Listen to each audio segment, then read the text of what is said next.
Hello friends, welcome to History by Genius channel. Today we are going to discuss about the Indus Valley civilization, the first known civilization of India. About 100 years back, the Indian history was considered to have begun with the arrival of the Aryans in India. However, the archaeological discoveries proved this thesis wrong.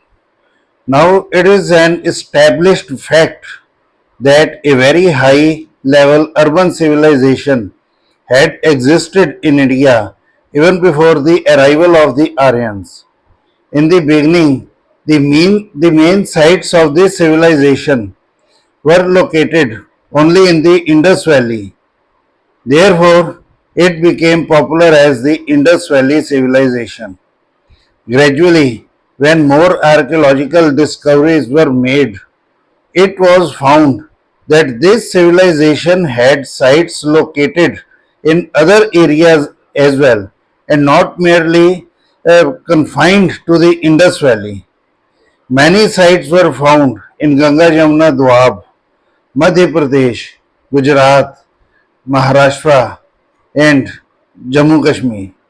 Hence, it was then called the Harappan civilization, following the traditions in archaeology whereby a discovery is known by the name of the place where the remains were found for the first time.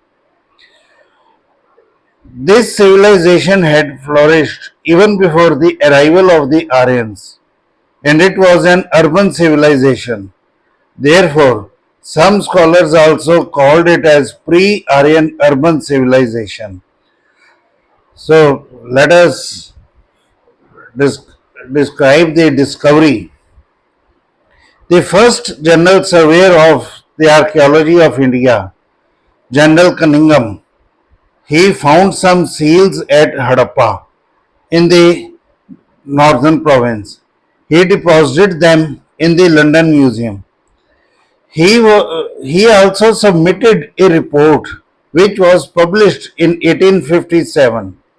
Nobody knew that the seals belonged to an undiscovered civilization. Neither anybody cared to pursue the lead given in his report.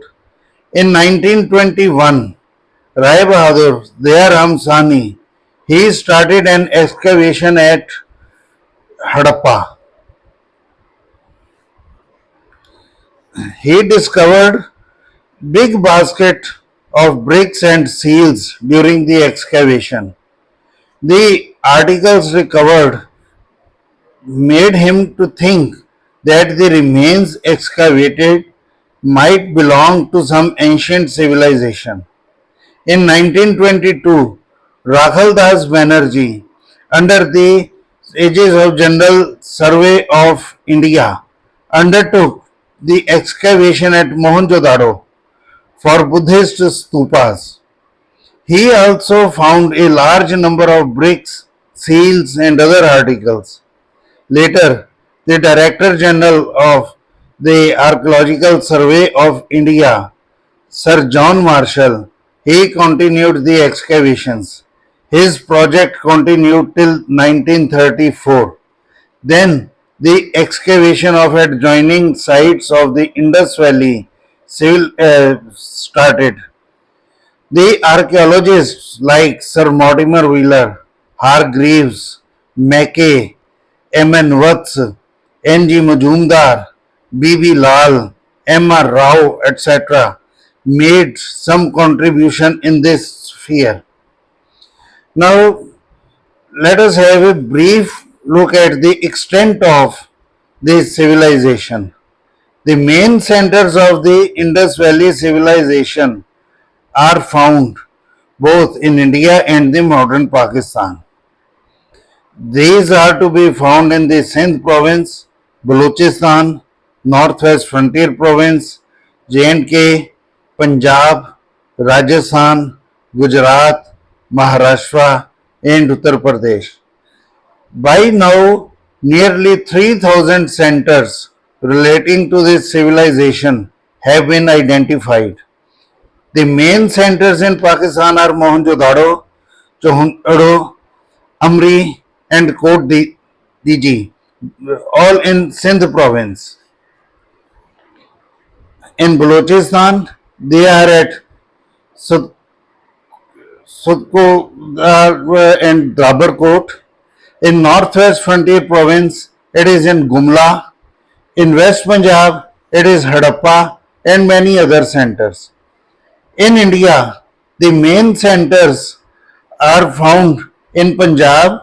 They are in Kotla Nehankha in district Ropar, Bada, Sarangpur, Sanghol, Dadheri and Nagar in Chandigarh. In Haryana, they are in Banavali, Mitathal, Daulatpur, Mirzapur and Bhagwanpura.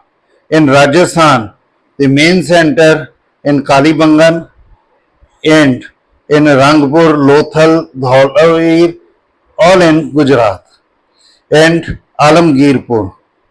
And some years back, it was also found at another place in Uttar Pradesh.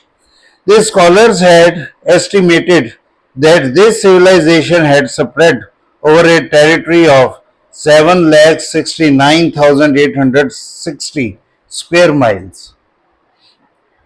Now, what's the date of this civilization? It's a matter of controversy among these historians. They are not unanimous on the period of this civilization. While Sir John Marshall, he has given the date that this civilization developed between 4000 to 25,000 BC. Sir Mortimer Wheeler has given its date from 2800 BC to 1500 BC. C.L. Fabry dates it between 2800 BC to 2500 BC.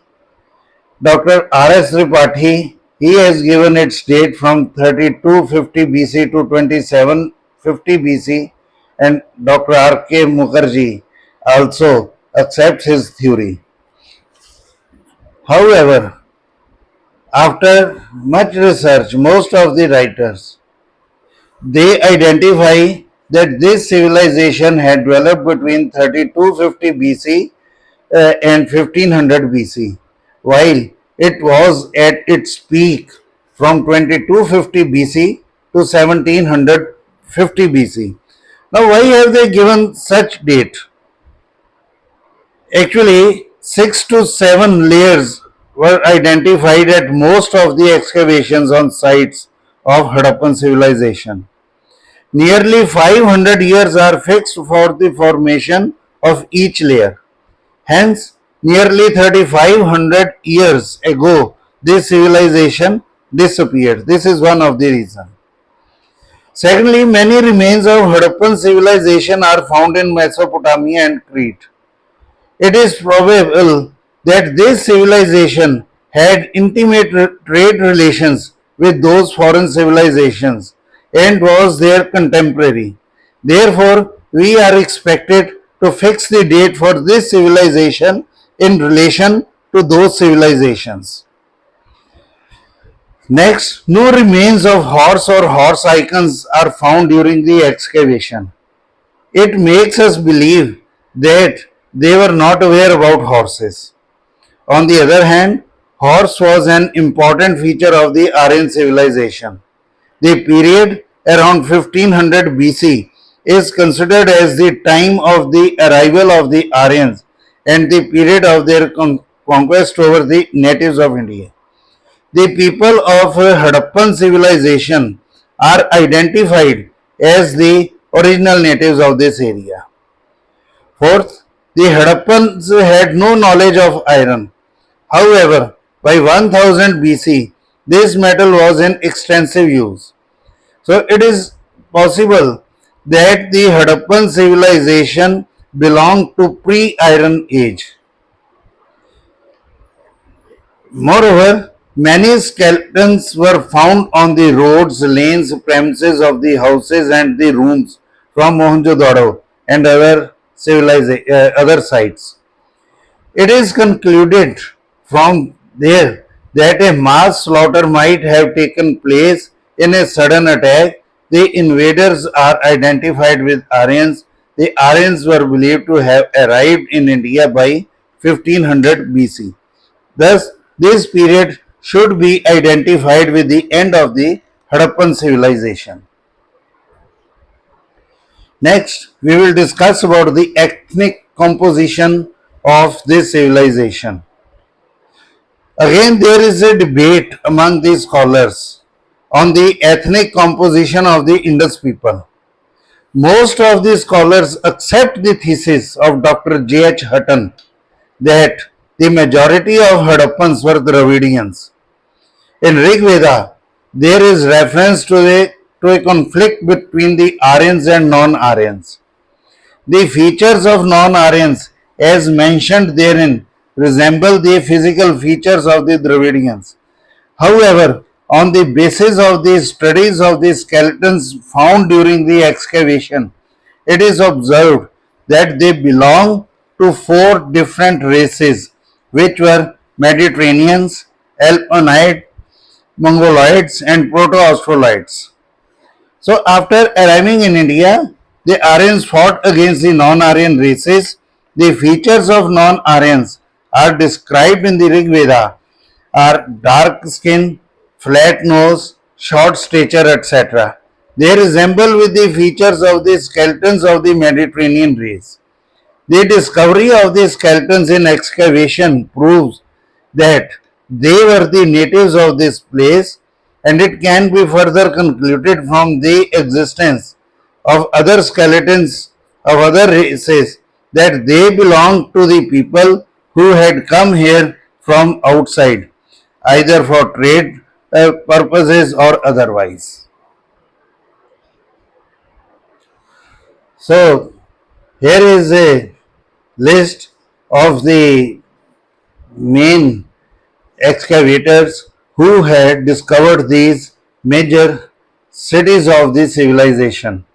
Mohenjo-daro by R.D. Banerjee, Harappa by Dayaram Sahni, Chahundaro by N.G. Majumdar, Amriya also by N.G. Majumdar, Kot Diji by F.A. Khan, Gumla by A.H. Sane, Sudkagandor by Sir Oral Stein, Kalibangan by Dr. B.B. Lal and Dr. B.K. Thapar, Kotla Nihang Khan by Y.D. Sharma, Sanghol by Dr. S.S. Talwar and Dr. R.S. Bisht, Banavali also by Dr. R.S. Bisht, Lothal by Dr. S.R. Rao, and Alamgirpur by Dr. Yagyadati Sharma. Now, we will describe the main features of this civilization. First of all, we will talk about the roads and streets. The main feature of the civilization was the roads and streets. The roads and streets, they are a part of the city plan of the Harappan civilization. These roads were laid in the direction of north to south and from east to west. They were straight and were made perpendicular to each other. So, what was the reason behind it? First reason seems to be that it helped in dividing a city into sectors. And secondly, as Dr. Mackay has opined, that the roads were so arranged that the prevailing winds could work as a sort of suction pump, thereby cleaning the atmosphere automatically. The roads in all the cities of the civilization were 13 feet to 33 feet wide, while the by-lanes, they branched out from the main roads, were again 9 feet to 12 feet wide. It can be guessed from the pillar discovered on the side of the roads that there were some arrangements of lightning at night. Moreover, there were also arrangements for dustbins on the sides of the roads. Now we will talk of the buildings. We have found the remains of buildings of different sizes at Harappa and Mohenjo-daro. Apart from the residential areas for common people, there were granaries, huge halls, great baths, etc. All the buildings were built with baked bricks, and at some places even unbaked bricks were also used. The dimensions of the bricks were in the ratio of 11 inches by 5 and a quarter inches by 2.5 inches.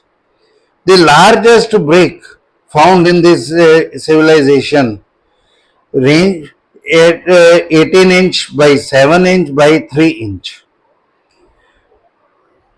L type of bricks are also found, which were used for the corners, while the circular shaped bricks were used for pillars. These bricks were made by baking the sandy clay at high temperature, and they were cemented with wet clay. The walls were plastered with a layer of clay or gypsum. We have also found that the roofs were made with wooden logs. Now we talk of the residential houses. Usually one-storied houses are found in Indus Valley civilization, but double-storied houses were also built during that period. The stairs were built to reach the rooftops. Each house had rooms, an open courtyard, kitchen, bathroom, and toilet, and each house had its own well for water. These wells attract for their plastered walls, and we can still afford to use those wells after repairing them even today.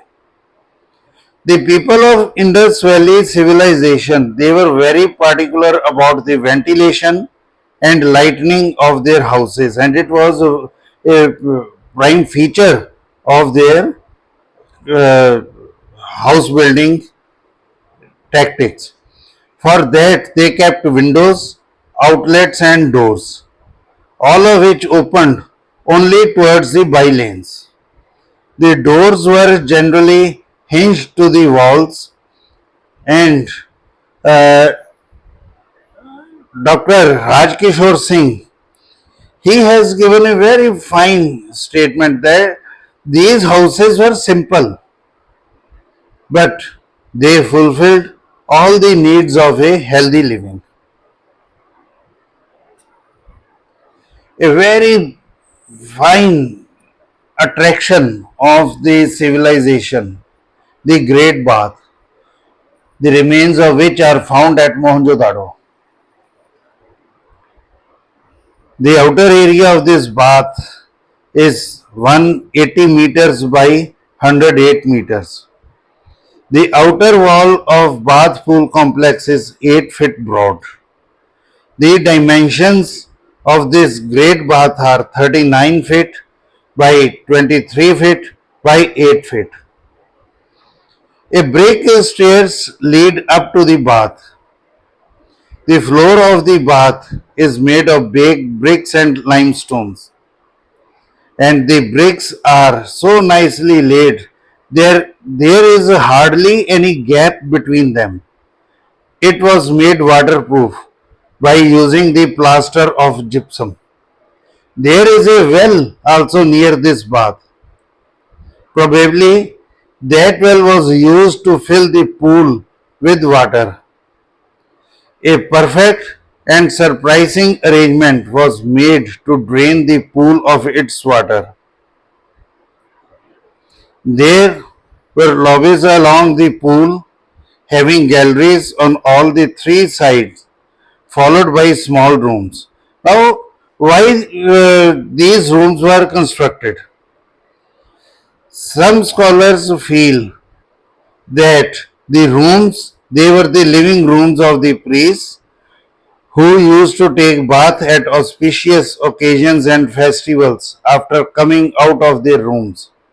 While some writers are of the opinion that these rooms were meant for the ladies to take their bath, they used to take water from the bath and used to bath in the rooms. Now, if again a very fine characteristic of the civilization, it was the drainage system.